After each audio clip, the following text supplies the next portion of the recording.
High court bench కర్నూలులో ఏర్పాటు చేస్తున్నందుకు గౌరవ ముఖ్యమంత్రి గారికి అలాగే మన న్యాయశాఖ మంత్రి ఫారూక్ గారికి మా హృదయపూర్వకంగా ధన్యవాదాలు తెలియజేసుకుంటున్నాం అధ్యక్ష.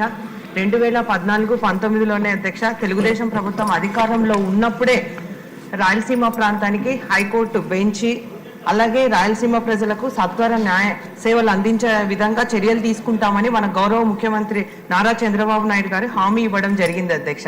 అయితే 2019లో ఏర్పడిన వైసీపీ ప్రభుత్వము ఆంధ్రప్రదేశ్లో 3 ప్రాంతాలకు 3 రాజధానులు తెస్తామని చెప్పడం జరిగింది అధ్యక్ష. అయితే ఇది కేవలం ప్రకటనలకే పరిమితం అయిపోయింది అధ్యక్ష. ఎక్కడ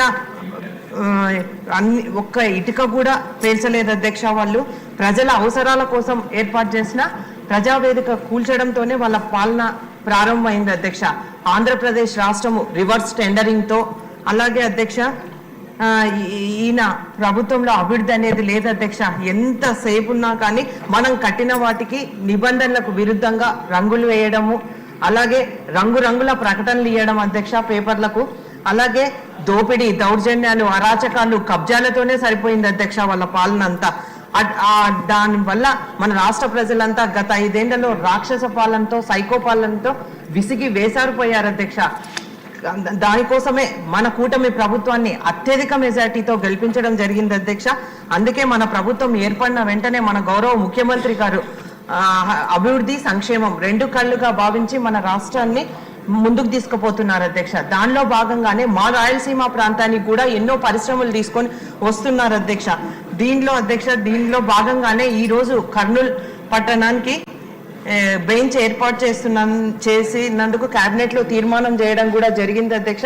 ఈ తీర్మానాన్ని శాసనసభ ఆమోదం కోసం సభ ముందు ఉంచడం కూడా చాలా హర్షణీయం అధ్యక్ష, ఆదర్శం కూడా. ఈ తీర్మానాన్ని మనస్ఫూర్తిగా మా పాణ్యం నియోజకవర్గం తరఫున మనస్ఫూర్తిగా సీఎం గారికి కృతజ్ఞతలు తెలియజేసుకుంటున్నాను అధ్యక్ష. కర్నూలు పట్టణంలో హైకోర్టు బెంచ్కి కావాల్సిన అన్ని చర్యలను ఈ ప్రభుత్వం తక్షణమే చేపట్టాలని కోరుతున్నాను అధ్యక్ష. ధన్యవాదాలు అధ్యక్ష. కదిరి ఎమ్మెల్యే గారు.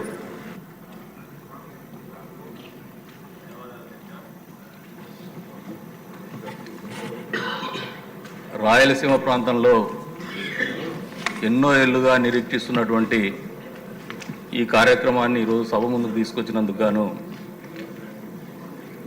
మంత్రి ఫారూక్ గారికి, అదేవిధంగా పెద్దలు గౌరవనీయులు రాష్ట్ర ముఖ్యమంత్రి వర్యులు చంద్రబాబు నాయుడు గారికి మనస్ఫూర్తిగా ధన్యవాదాలు తెలుపుతున్నాం అధ్యక్ష.